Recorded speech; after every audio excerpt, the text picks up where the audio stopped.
I wanted to take this opportunity to thank Steve for what he does in the public sector.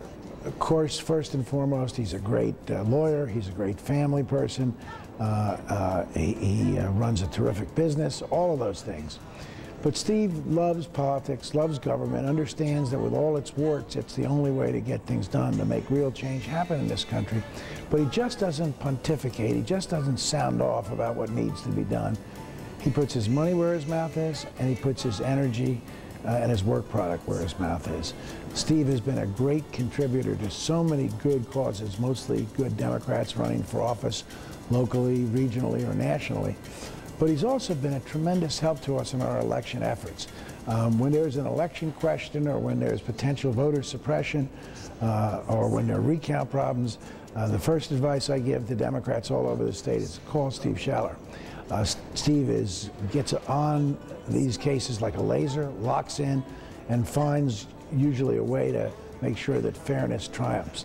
In fact, I tried to get Steve involved in Florida and in Ohio in 2004, and if the powers that be had taken Steve on as one of their primary advisors, I'm not so sure that we would have suffered through 8 years of the Bush administration.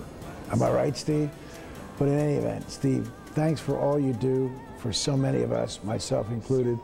Thanks for what you do to try to change public policy and change it to protect ordinary working people, to help the most vulnerable people in our society. You don't have to do it, but you do it because you care.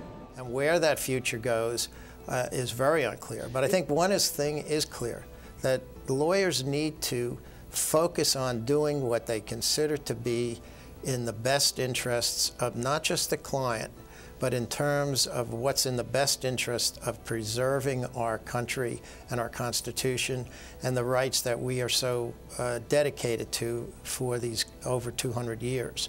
And I think if we do that, things will shake out in the end. The lawyers will be successful.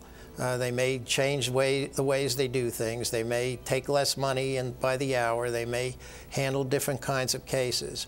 But that is so critical, to do something that you love to do and to do it correctly, focus, and make sure it's the right thing that you're doing.